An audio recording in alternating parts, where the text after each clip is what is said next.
देखो, परमेश्वर को यानी लाल को कौड़ी बताया किसने? उन्हीं अज्ञानी ऋषियों, गुरुओं, महर्षियों ने, जिन्होंने परमात्मा के बारे में कै ख का भी ज्ञान नहीं। उन्हीं में से एक देखिएगा महर्षि दानंद। ये देखिएगा सत्यार्थ।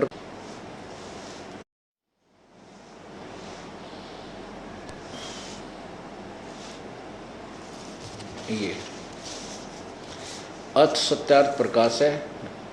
वेद आदि विविध सदशास्त्र प्रमाणई संवित श्रीमत् परमहंस वर्जाकाचार्य महर्षि दानंद सरस्वती स्वामी विरचित है।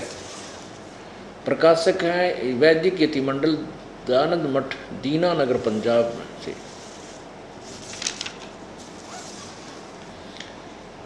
प्रकाशक है वैदिक यतिमंडल दानंद मठ, दीनानगर, पंजाब से। प्रकाशक कहाँ से है? इसके मुद्रक कौन है? प्रिंट कहाँ से हुआ है? आचार्य प्रिंटिंग प्रेस, दानंद मठ, गोहाना मार्ग, रोहतक से। अब इसके 11वें समोल्लास में कलम तोड़ रखी है स्वामी दानंद जी ने कबीर साहब के बारे में लिखने की। ये देखिएगा, एकादश समोल्लास है, पृष्ठ 306 से प्रारंभ होता है। ये सत्यार्थ प्रकाश है। कबीर प्रश्न किसी ने कहा कि कबीर पंथी तो अच्छे हैं। उत्तर स्वामी जी का नहीं। प्रश्न क्यों अच्छे नहीं, स्वामी जी ने से पूछा। और प्रश्नकर्ता कहता है कि पाषाण आदि मूर्ति का खंडन करते थे कबीर जी, और कबीर साहब फूलों से उत्पन्न हुए और अंत में भी फूल हो गए। ब्रह्मा विष्णु महादेव का जन्म नहीं था, तब भी कबीर साहब थे बड़े सिद्ध। जिस बात को वेद पुराण भी नहीं जान सकता उसको कबीर जानता है, सच्चा रास्ता है सो कबीर ही ने दिखलाया है। इनका मंत्र सतनाम कबीर आदि है। उत्तर स्वामी जी का।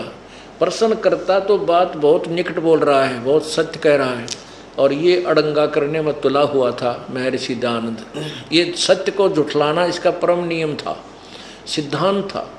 क्या लिखा है? उत्तर, पाषाण आदि को छोड़ पलंग, गद्दी, तकिए, खड़ाऊं, ज्योति अर्थात दीप आदि का पूजन पाषाण मूर्ति से न्यून नहीं। स्वामी जी कह रहे हैं कि तू पत्थर तो छोड़, वो तो पलंग यानी जिस पर कबीर जी बैठा करते, गद्दी, उसके तकिए, उसके खड़ाओं पर माथा टेकें, और वह ज्योत लावें, ओहो ज्योति यानी हवन करें। ज्योति माने हवन, ज्योति दीप आदि का पूजन पाषाण आदि मूर्ति से न्यून नहीं, यानी पत्थर की पूजा से भी घटिया नहीं। क्या ये ज्योत भी लाना? अरे तरह गजब भैया। फिर कहते हैं क्या कबीर साहब भनूगा था? वह कलियां थी जो फूलों से उत्पन्न हुआ और अंत में फूल हो गया। यहाँ जो यह बात सुनी जाती है वही सच्ची होगी। एक तो जिस आदमी ने कॉन्फिडेंस नहीं तो वो लेख लिखना ही नहीं चाहिए, जिसको क्लियर पता नहीं कि ये के था कैसे था, तो ये कहा यह सुनी जाती है सही होगी। जब तक बेरा ही नहीं तो फिर इसमें सदग्रंथ में अपने अनुभव में लिख क्यों रहा है? क्लियर सत्य इसी को कहते हैं जो निर्णायक ज्ञान हो, नथिंग एल्स, फाइनल हो। और किसी भी, जैसे इन्होंने इसके अनुवाद में देखना महर्षि दानंद जी के द्वारा भाषा भाष्य यजुर्वेद या ऋग्वेद जितना भी इसने अड़ंगा कराया है, उसमें हर एक शब्द के बाद लिखा है इसका अर्थ या वा, अर्थ ये वा, उसके बाद फिर वा, उसके बाद फिर वा के होता हो तो कंटिन्यूस होना चाहिए उसका अर्थ। वा का मतलब ये भी उसका है, ये भी उसका है, ये भी उसका है, ये कोई अनुवाद होता है? यहाँ देखो, फिर भी हम इसी को लेते हैं पहले। यहाँ जो ये बात सुनी जाती है वही सच्ची होगी कि कोई जुलाहा काशी में रहता था, उसका लड़का बालक नहीं था, बाला नहीं था। एक समय थोड़ी सी रात्रि थी, बाजार में चला जाता था तो देखा सड़क के किनारे में एक टोकरी में फूलों के बीच में उसी रात का जन्मा बालक था। वह उसको उठा ले गया, अपनी स्त्री को दिया, उसने उस पालन किया। जब वह बड़ा हुआ तब दुल्हे का काम करता था। किसी पंडित के पास संस्कृत पढ़ने के लिए गया। उसने उसका अपमान किया, कहा कि हम जुल्हे को नहीं पढ़ाते। इस प्रकार कई पंडितों के पास फिरा, परंतु किसी ने न पढ़ाया। तब ऊट पटांग भाषा बनाकर जुल्हे आदि नीच लोगों को समझाने लगा। अरे तरह गजब भैया, एक पूरे समुदाय को नीच शब्द प्रयोग करा, जुल्हे आदि नीच लोगों को समझाने लगा। तंबूरे लेकर गाता था। अय है, अब देखो वेद कहेंगे इस बात को पुण्यात्माओं। अब जो स्वामी जी जिसको नकार रहे हैं, दानंद जी जिसको कह रहे हैं वो तो ऐसे था वैसा था, उसका वेद समर्थन करेंगे। कबीर जी के विषय में स्वामी दानंद जी कह रहे हैं तंबूरे लेकर गाता था, भजन बनाता था, विशेष पंडित शास्त्र वेदों की निंदा किया करता था। कुछ मूर्ख लोग उसके जाल में फंस गए। जब मर गया तब लोगों ने उसको सिद्ध बना लिया। जो उसने जीते जी बनाया था उसको उसके चेले पढ़ते रहे। कान को मूंद के जो शब्द सुना जाता उसको अनहत शब्द सिद्धांत कहा है, ठहराया। मन की वृत्ति को सुरती कहते हैं। उसको शब्द सुनने में लगाना, उसी को संत और परमेश्वर का ध्यान बतलाते। वहाँ काल नहीं पहुँचता। वृक्षी के तुल्य तिलक और चंदन आदि लकड़े के कंठी बांधते हैं। भला विचार देखो कि इसमें आत्मा की उन्नति और ज्ञान क्या बढ़ सकता है। यह मत लड़कों के खेल की लीला है, के तुल्य लीला है।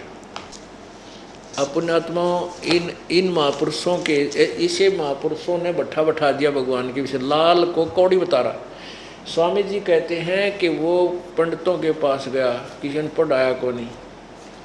जब पहले ये पता ही था, अंडरस्टूड था कि कोई भी पंडित के अतिरिक्त उस समय कोई किसी अन्य जाति वाले ब्राह्मण पढ़ाया नहीं करते, तो अब प्रयत्न करना ही व्यर्थ था। तो परमेश्वर ने किसी के पास पढ़ने की आवश्यकता ही नहीं थी। वो तो जगत गुरु है, तत्वदर्शी संत रूप में आते हैं, वही है।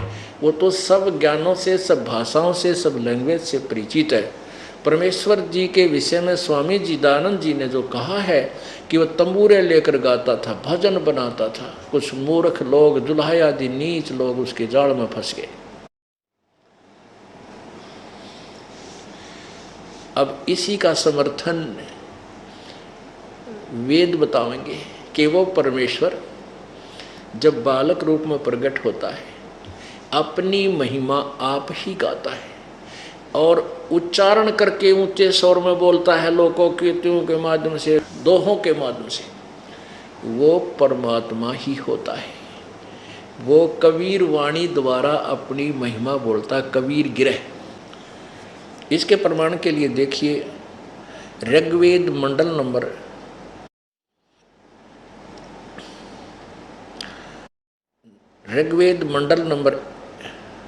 9 सूक्त नंबर 96 यानी 96 के मंत्र 16 से लेकर 20 तक।